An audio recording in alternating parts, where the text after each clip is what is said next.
Journalism کے ساتھ میرا انٹرسٹ اس طرح پیدا ہوا کہ مجھے لگتا تھا کہ یہ وہ کام ہے جو میرے دل کے بڑا قریب ہے. اور میں ہم نے وہاں سرگودا کے ایک اخبار تھا ضرورت، وہ ہمارے ایک دوست تھے نعیم اختر خان مرحوم، اللہ ان کی مغفرت فرمائے، ان کا وہ اخبار تھا. تو انہوں نے مجھے کہا کہ اچھا تم کچھ لکھی دیا کرو یار ہمارے لیے.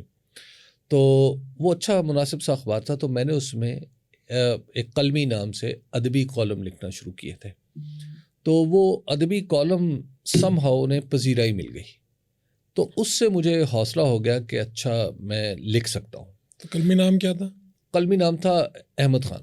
احمد خان جی. اس کی کیوں اس وقت ٹرینڈ تھا یا آپ نے نہیں، سوچا؟ اس کی وجہ یہ تھی کہ کچھ میں اپنا نام جو تھا یعنی حبیب اکرم کے نام سے جو نہ لکھنے کی وجہ یہ تھی کہ کچھ تھوڑا سا میری آپ اس کو حجاب کہہ لیں میرا، یا اس طرح کی کچھ چیز کہہ لیں. تو مجھے لگتا تھا کہ قلمی نام لکھنا کچھ زیادہ بڑی بات ہے. تو جب پذیرائی مل گئی تو ہاں، تو مجھے اس میں یہ ذرا اعتماد آ گیا کہ میں لکھ سکتا ہوں.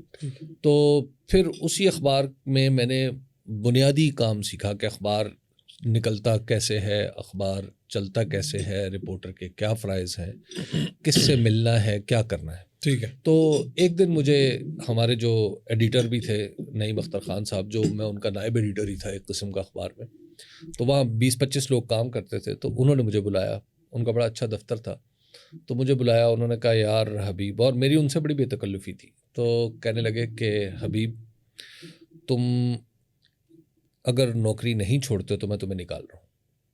میں نے کہا جی میں نے کیا کیا ہے ایسا؟ انہوں نے کہا کہ یار تم سرگودا سے نکلو، تم لاہور، کراچی، اسلام آباد وغیرہ جا کے جرنلزم کرو. تم اس سرگودا کے اندر تمہارا جرنلزم پورا ہو چکا ہے، لہٰذا اب تم نکلو یہاں سے. تو میں تمہیں نوکری سے نکال رہا ہوں فوری طور پہ. میں نے کہا جی 1 مہینہ دے دیں، بس میں 1 مہینے بعد اپنی سیٹنگ کر لوں گا. تو کراچی میں میرے ایک دوست کام کرتے تھے خرم کلیم صاحب. تو خرم کلیم صاحب کی وساطت سے مجھے NNI میں کام کرنے کی ایک اپرینٹس شپ جسے کہتے ہیں یا انٹرنشپ جسے آج کل کہتے ہیں، وہ مجھے مل گئی اور پھر میں نے وہاں سے کام شروع کیا. خرم کلیم صاحب وہ جو ڈائریکٹر پروگرامنگ جی جی وہی ہیں 24 کے. جی اچھا. جی. تو پھر آپ کراچی چلے گئے، پہلا بڑا شہر کراچی تھا؟ جی میرا پہلا بڑا شہر کراچی پہنچ کے کیا محسوس کیا؟ ایک تو یہ ہے کہ کچھ شہروں سے یا کچھ جگہوں سے آپ کو بہت ہی محبت ہوتی ہے، اور ضروری نہیں ہوتا کہ آپ نے ان کو دیکھا بھی ہو. تو کراچی ایسا شہر تھا جس سے مجھے محبت تھی اور محبت ہے. یعنی آپ اس کا تصور یوں کیجئے کہ ایک دفعہ ہمارے ہاں کچھ مہمان آئے، تو وہ کراچی سے تھے. تو ان سے میں کراچی کی بات سننا چاہ رہا تھا اور کراچی کے بارے میں ان سے سوالات کر رہا تھا، کچھ بے چینی سے اور کچھ اشتیاق سے. تو میں کہ اچھا فلاں جگہ کیا ہو رہا ہے، فلاں جگہ کیا ہو رہا ہے. جب میں نے جگہوں کے نام لینا شروع کیے تو انہوں نے کہا تم آخری بار کراچی کب گئے تھے؟ تو میں نے انہیں عرض کیا کہ میں زندگی میں کبھی کراچی نہیں گیا. تو ان کے لیے اتنی حیرت کی بات تھی. تو مجھے کراچی سے کہتے ہیں نا کہ خوابوں اور خیالوں کا شہر، میرے لیے آج بھی وہی ہے. اور مجھے یعنی سرگودا جہاں میں پیدا ہوا پلا بڑا اور کراچی، مجھے ایسے لگتا ہے کہ جیسے یہ دونوں میرے گھر ہیں. لاہور کے ساتھ مجھے محبت بہت ہے، لیکن لاہور کے اندر وہ کیفیت اب تک نہیں پیدا ہو پائی. یہ تیسرے درجے پہ آئے گا آپ کی پسندیدگی میں اگر فہرست بنے گی سرگودا، کراچی، لاہور؟ ہاں آپ کسی درجے میں یہ کہہ سکتے ہیں. بلکہ ایک دفعہ میں کراچی میں کام کرتا تھا تو غازی صلاح الدین صاحب نے مجھ سے پوچھا کہ تمہیں دنیا کے کون کون سے شہر پسند ہیں؟ میں نے کہا جی ایک تو ہے کراچی اور دوسرا ہے سرگودا. اب وہ تصور کر رہے تھے کہ میں شاید لاہور یا اسلام آباد یا کچھ طرح کا نام لوں گا. تو انہوں نے کہا یہ بتائیے، انہوں نے ذرا تنزن کہا کہ یہ بتائیے کہ سرگودا کو آپ نے دوسرے نمبر پہ کیوں رکھا؟ میں نے کہا اس لیے کہ وہاں سمندر نہیں ہے. میں نے کہا جی ذرا جغرافیہ سے مار کھا کے. تو کراچی کتنے سال رہے؟ کراچی میں 2005 میں پھر لاہور آیا، 2005 تک وہاں رہا. تو پھر NNI سے یہ پرنٹ میڈیا، اور پرنٹ میڈیا سے الیکٹرانک میں کیسے؟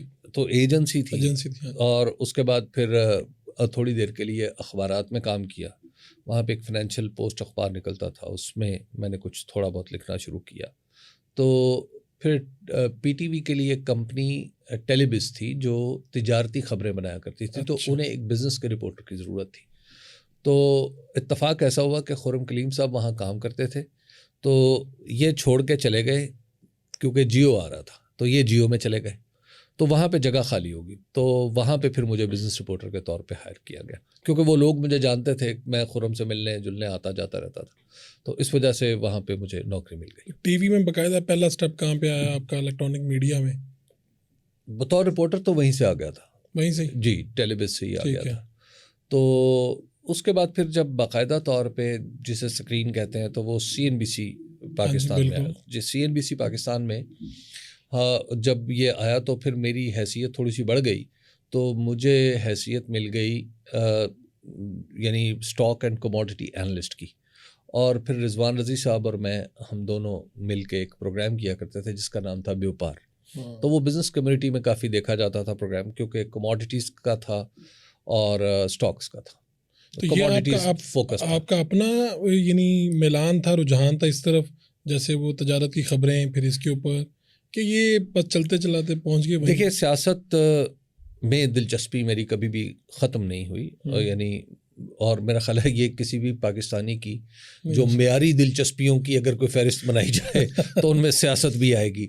اچھا، میرے لیے سیاست ہمیشہ سے درجہ اول میں رہی ہے، اور معیشت، میں ان کو سیاست اور معیشت کو ایک دوسرے سے الگ نہیں سمجھتا۔ تو جب میں معاشی کام کر رہا تھا تو اس میں پولیٹیکل چیزیں بھی میں ڈالا کرتا تھا۔ مثال کے طور پہ جب میں اسٹاک اینالسٹ تھا، تو اسٹاک مارکیٹ کا اینالسٹ تھا، تو مجھے بہت سارے لوگ یہ کہا کرتے تھے کہ ہم تمہاری گفتگو اس لیے سنتے ہیں کہ اس میں سیاست کا پہلو بھی تم شامل کرتے ہو، کہ ملکی سطح پہ یہ ہو رہا ہے تو اس کو اسٹاک ایکسچینج سے کیسے جوڑا جا سکتا ہے۔ تو اس لیے میری جو سیاست کو دیکھنے کی عادت تھی وہ تو ہمیشہ سے تھی، لیکن بہرحال میرا کام سیاست پہ نہیں تھا۔ تو اس کے بعد پھر میری شعوری کوشش یہ تھی کہ میں سیاست کی طرف آؤں، لیکن اس میں مجھے آتے آتے پھر کافی ٹائم لگا۔